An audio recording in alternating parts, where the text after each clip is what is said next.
I never thought Thanksgiving dinner would become the battlefield where my dignity was put to the test, but sometimes life throws you into situations that tear you apart before giving you the chance to stitch yourself back together. That night, as I sat at the long oak table that had seen decades of laughter, tears, and arguments, I felt the weight of family history pressing down on me.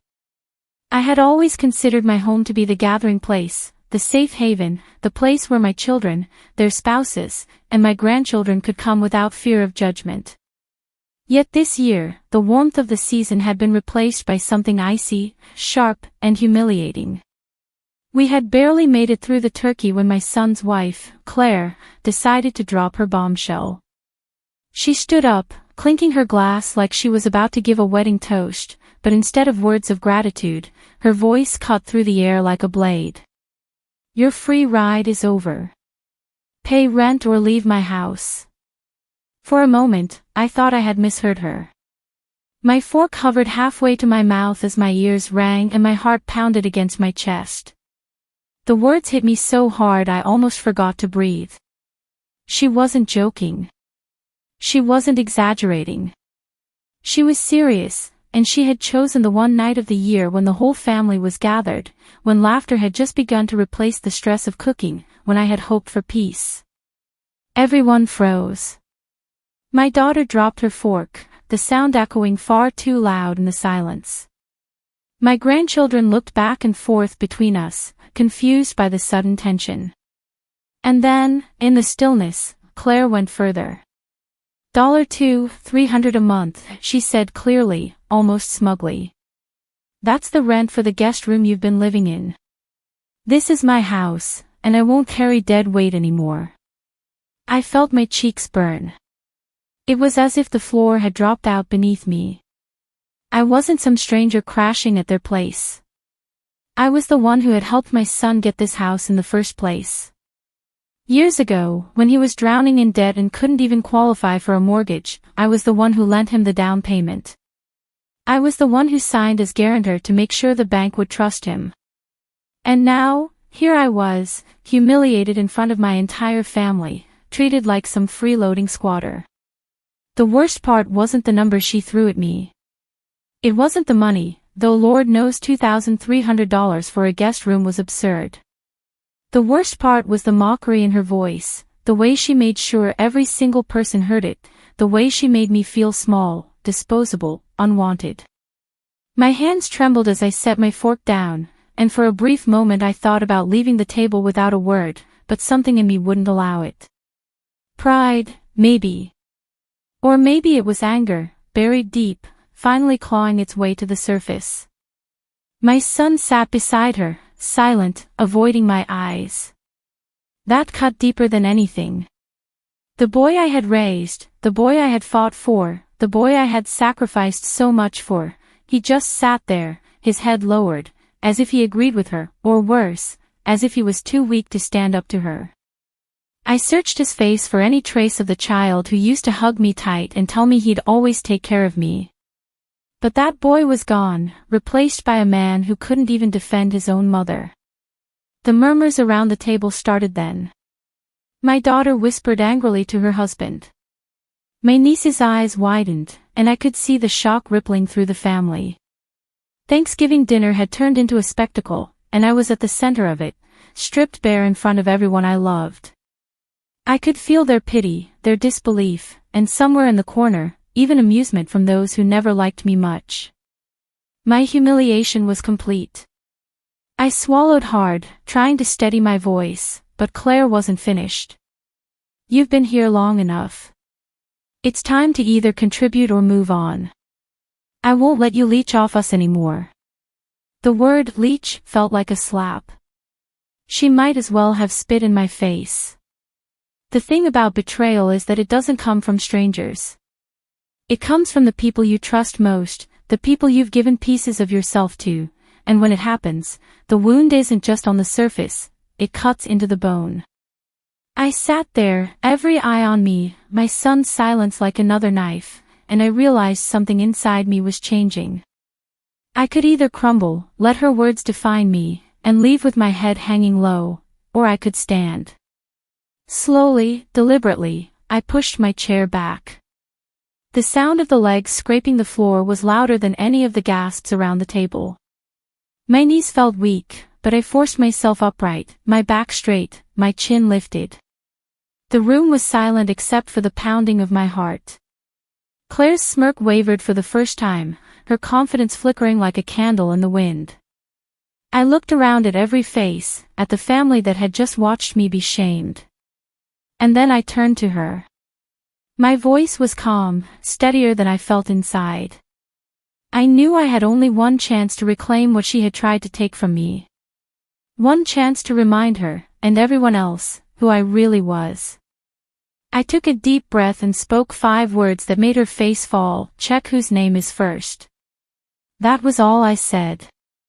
5 simple words, but they landed heavier than the turkey sitting untouched in the middle of the table. Claire blinked at me, her mouth opening and closing like she was trying to process what I had just said. I could see the confusion sweep across her face, then the dawning realization. Her eyes darted toward my son, searching for reassurance, but he avoided her gaze, his silence deafening. Gasps rippled through the family. My daughter's eyebrows shot up. My niece covered her mouth with her hand. Even my grandchildren, too young to understand the full meaning, sensed something seismic had just shifted in the room. I didn't rush. I wanted the weight of my words to sink in. I stepped slowly around the table, my hand brushing along the backs of the chairs, until I reached the sideboard where I had kept a leather folder tucked away for years. It wasn't just a folder, it was my safety net, my reminder that I hadn't entirely let go of control, even when I thought I had. That I pulled it out and laid it flat on the table. The room was so quiet that the sound of the clasp snapping open seemed to echo. I slid the deed across the polished wood, stopping it right in front of Claire. Read it, I said softly. Her eyes flickered down, scanning the lines, and I saw the color drain from her face. The house, the very house she called hers, the one she had just claimed absolute authority over, was not hers alone. My name was there, bold, printed, undeniable. I hadn't just lent my son money years ago. I had secured half ownership. I had done it to protect him, yes, but also to protect myself. Life had taught me too many times that people change, loyalties shift, and gratitude fades faster than morning dew. Claire's hands trembled as she pushed the folder away as if it burned her. Her lips parted, but no words came. The silence that followed was thick, broken only by a nervous call from my son. He finally looked at me then, guilt written all over his face. He knew. He had always known. But he had let her stand there and humiliate me, thinking I wouldn't fight back. My voice carried now, stronger than before. This house is as much mine as it is yours. I helped you get it. I built you up when no one else would. So don't you dare stand there and call me a leech. Don't you dare treat me like some freeloader when without me, you'd still be begging the bank for a chance. The air crackled with tension. My daughter leaned forward, her face lit with something between pride and fury on my behalf. Unbelievable, she muttered loud enough for the whole table to hear. After everything Mom has done. Claire tried to recover, plastering on a smile that didn't reach her eyes. Well, I didn't mean it like that. I was just saying, you know, expenses are high, Anne. But I cut her off. You meant every word. You wanted to embarrass me, to belittle me, and you did it in front of my family. You chose this moment. You wanted the spectacle. Well, congratulations, Claire. You've got one. Her mask cracked then, the edges of her composure fraying. My son reached for her hand, but she yanked it away, her jaw tightening as if the weight of the eyes around the table was too much to bear. She had wanted to look powerful, but now she looked small, cornered, exposed. The murmurs grew louder. My niece whispered to her mother, who nodded gravely. My daughter's husband shook his head in disgust. The tide was turning, and Claire could feel it. But I wasn't finished. I looked around the table, making eye contact with each family member. I came here tonight to share a meal, not to be humiliated. I don't need pity. I don't need anyone to fight my battles. But I will not be disrespected in my own home. And yes, Claire, it is my home, too. You may not like it, but you can't erase the truth. Her lips tightened into a thin line, but she said nothing. For the first time since I'd known her, she had no clever retort, no cutting remark. I turned to my son, my voice softer but laced with disappointment. And you? I don't know what's worse, her words, or your silence. You let her humiliate me. You knew the truth, and you sat there as if I were some stranger trying to mooch off you. Do you know what that feels like? To be betrayed by your own child? He flinched, his shoulders slumping, his eyes glistening. But I didn't let him answer. The wound was too raw. The dinner was ruined, of course. The turkey sat untouched, the cranberry sauce congealed on its plate. The children whispered uneasily, sensing the adults' rage and sorrow. But in that moment, I felt something shift inside me. For years I had bent, yielded, kept quiet to keep the peace. I had told myself it wasn't worth the fight, that family harmony mattered more than my pride. But Claire had crossed a line that could never be uncrossed, and my son had let her. As I sat back down, the weight of the folder still on the table, I realized revenge doesn't always come in fire and fury. Sometimes it comes in the calm revelation of truth, in stripping away the illusions people wrap themselves in. Claire had tried to paint me as a burden, but now everyone saw the reality. She wasn't the magnanimous hostess carrying dead weight. She was the ungrateful woman living in a house that existed because of me. The silence stretched on, broken finally by my daughter. "Mom," she said firmly, "you don't owe anyone a dime. Don't you forget that." Her words brought a swell of warmth to my chest, a reminder that not everyone had turned against me. But Claire's glare told me this wasn't over. She was already calculating, already plotting. And deep down, I knew the real battle had only just begun. The days that followed that Thanksgiving dinner felt heavy, like the air itself had thickened with unspoken tension. I thought perhaps Claire would retreat after being humiliated in front of the family, but I underestimated her pride.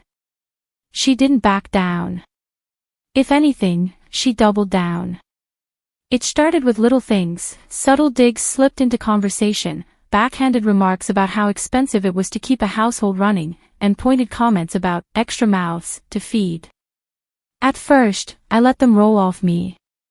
I had already stood my ground, already reminded her whose name was on that deed. But Claire wasn't satisfied with being exposed that night.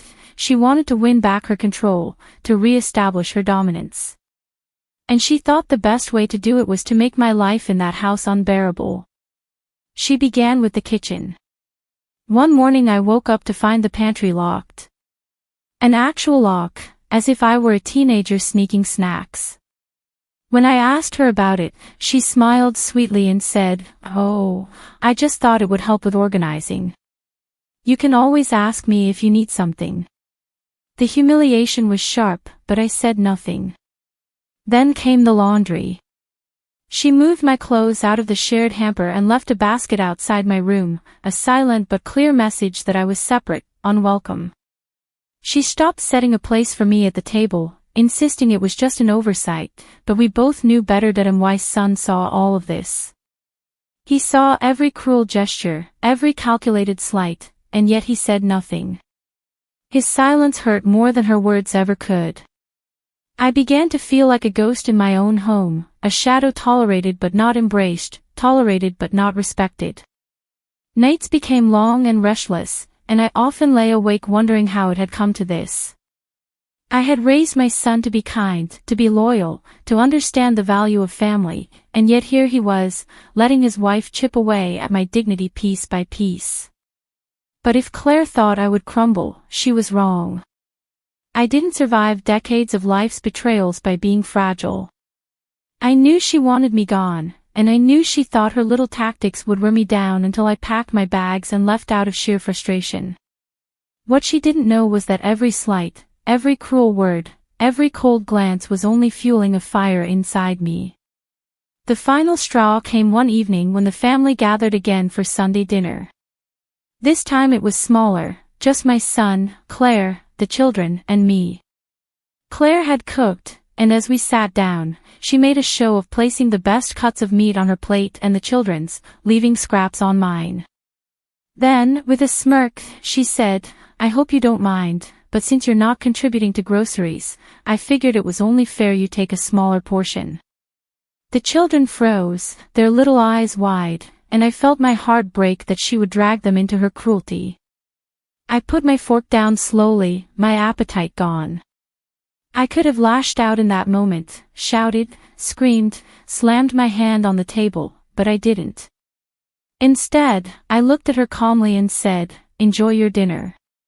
Then I stood, walked away, and went to my room. I could hear her laugh behind me, a laugh of victory, as if she thought she had finally broken me. But she had no idea that her cruelty had just given me the clarity I needed. That night, I opened that same leather folder again, the one with the deed. But this time I went further, pulling out documents I hadn't looked at in years. The bank statements, the loan papers, the transfer receipts, all the proof of the money I had poured into that house, all the proof that without me, they never would have had it. I realized then that I had been playing defense, letting her dictate the battlefield, reacting to her every move. It was time to stop reacting. It was time to act. The next morning, I made a call. A quiet call, one Claire didn't hear, one my son didn't know about. I spoke to a lawyer, an old friend who owed me a favor. I explained the situation, explained the harassment, the humiliation, the fact that despite co-owning the house, I was being treated like a squatter. He didn't hesitate. "You have rights," he said firmly. "Don't let them bully you. If they won't respect your presence, we'll force them to." I felt something I hadn't felt in a long time, power. The weight that had been pressing on my chest lifted just a little, replaced by a burning determination. Claire wanted a fight. She was about to get one, but not in the way she expected. For days, I said nothing. I played along, keeping quiet while Claire continued her petty little war. She thought she was winning, thought I was shrinking into silence, but really, I was just waiting. And then came the moment I had been preparing for. Another family gathering. This time, it was Claire's idea, a belated celebration for one of the children's birthdays. She invited the extended family, clearly hoping to reclaim the stage she had lost at Thanksgiving. The house buzzed with chatter, the children played, and I stayed quiet, biding my time. And then, just as everyone gathered in the living room for cake, I cleared my throat. The room hushed. All eyes turned to me, and I saw Claire's smile falter. She hadn't expected me to speak. I held the folder in my hands again, but this time it was thicker, heavier, filled with everything I needed. "I have something to share," I said, my voice steady. "Since there seems to be confusion about my place here, I thought it best to make things clear." Claire tried to interrupt, but I raised a hand, silencing her. "For months now, I've been treated like an intruder in this house. I've been mocked, belittled, excluded. But the truth is, this house wouldn't exist without me. And I think it's time everyone here knows just how deep my roots go." I opened the folder and began laying out papers on the coffee table one by one. The loan agreement with my signature guaranteeing my son's mortgage. The receipts of the down payment I had provided. The deed showing my co-ownership. The legal letter I had prepared with my lawyer outlining my rights. Gasps filled the room, whispers rose, and I saw the shock spread like wildfire. Claire's face turned crimson, her hands trembling as she tried to laugh it off, but no one was laughing. And then I delivered the final blow. "Since my presence here seems to be such a burden, I've decided to take action. I will not leave. In fact, if this treatment continues, I will exercise my right to force the sale of the house. That's right, Claire, your house, as you like to call it, could be sold from under you. And when it is, you'll have me to thank. The room erupted. My daughter's jaw dropped. My son buried his face in his hands. And Claire, for the first time since I had known her, was utterly speechless. The silence that followed my words was almost deafening, like the whole house had sucked in a breath and didn't dare release it. I could see Claire's chest rising and falling rapidly, her eyes darting to the papers on the table as though staring hard enough would make them disappear. For the first time since she had entered our family, she looked powerless. Her mouth opened, but nothing came out, and that silence, that stunned inability to respond, was sweeter than any revenge I could have imagined. My son finally spoke, his voice low and strained. "Mom, I didn't want it to come to this." His hands gripped his knees, knuckles white, as if he were holding on for dear life. He glanced at Claire, whose face was a mixture of fury and embarrassment, and I saw the moment of realization flicker in his eyes. He knew this was his fault too. He had stood by while she degraded me, he had let her wield power she didn't truly have, and now the truth had come crashing down around him. I didn't soften. My heart had been broken too many times already. You let her humiliate me in front of everyone. You let her lock me out of the pantry, separate my laundry, strip me of dignity in the home I helped build. You could have stopped it with one word, but you stayed silent. And now here we are. My voice didn't waver. If anything, it grew stronger, steadier, as though every moment of humiliation I had endured was finally fueling me. Claire tried to laugh, a brittle, desperate sound. "You wouldn't really do that," she said, her voice cracking. "You wouldn't force us out. You wouldn't, you're bluffing." I met her eyes and let the silence answer for me. Because the truth was, I had already spoken with my lawyer. I knew my rights. I knew the steps. And while I didn't want to destroy my son's home, I also refused to be treated like a burden 1 second longer. If they wanted war, I was more than ready to finish it. The rest of the family sat frozen, their faces a mixture of shock, admiration, and discomfort. But one voice broke through. My daughter, her eyes blazing, said firmly, "She's not bluffing. And she shouldn't have to. Claire, you've crossed every line. You've disrespected her, you've disrespected all of us by treating her this way. And honestly, I'm ashamed it took this long for someone to call you out." Her words carried weight, and I felt a warmth rush through me knowing that at least one of my children still had the courage to defend me. Claire stood up suddenly, her chair scraping across the floor. She pointed a trembling finger at me. "You're trying to ruin my marriage. You're trying to turn everyone against me. You think you're so clever, but you're just a bitter old woman who can't let go." Her voice rose with each word, shrill and unsteady, and I could see the family recoiling from her outburst. This wasn't strength anymore. It was desperation that I didn't move. I didn't need to. Her unraveling spoke louder than anything I could say. I simply folded the documents back into the folder, calm and deliberate, as though sealing my victory with every snap of the clasp. Then I looked at her and said quietly, "Respect is earned, Claire. And you've just lost every ounce of it." The words hit her harder than any legal threat could have. Her face twisted, her eyes glistening, and without another word she stormed out of the room. My son hesitated for a long moment before he followed, his head bowed, his shame evident in every step. The children looked around nervously, not fully understanding what had happened but sensing the storm that had just passed through. The rest of the family began murmuring, some shaking their heads, some patting my shoulder, others simply staring in stunned silence at the calm resolve I had shown. The party, of course, was ruined. The cake sat untouched, the candles never lit. Slowly, people began to leave, each offering me words of support as they went. My daughter stayed behind, helping me clear the dishes, her voice soft but full of conviction. "You did the right thing, Mom." She needed to hear it. And maybe now he'll finally see her for who she really is. That night, as I lay in bed, I thought about everything that had happened. Part of me ached with sadness.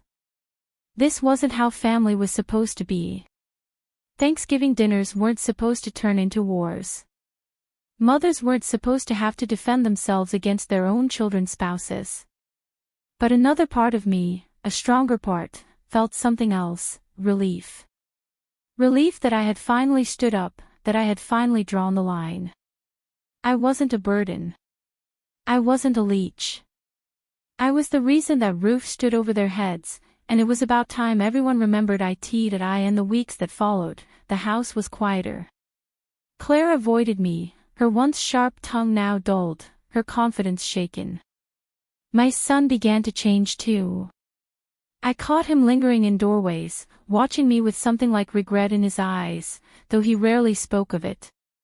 I knew he was torn, trapped between his loyalty to his wife and the undeniable truth of what she had done. It wasn't my place to mend their marriage, but it was my place to make sure I was never disrespected again. And as for me, I no longer felt like a ghost in my own home. I walked into the kitchen without hesitation. I did my laundry without fear of side-eye glances. I took my rightful place at the table, and no one dared suggest otherwise. I hadn't just reclaimed my dignity. I had cemented it. Sometimes revenge doesn't come in fiery explosions or dramatic confrontations. Sometimes it comes in patience, in letting your enemies dig their own graves, and then quietly handing them the shovel. Claire had tried to shame me in front of the whole family, but in the end, she was the one who walked away red-faced, her reputation cracked, her control shattered. And me? I didn't need to raise my voice or lower myself to her level. All it took was 5 words, the truth, and the courage to stand tall. Because at the end of the day, dignity isn't something anyone can take from you unless you let them. And I had decided, once and for all, that no one, not even my son's wife, would ever take mine again.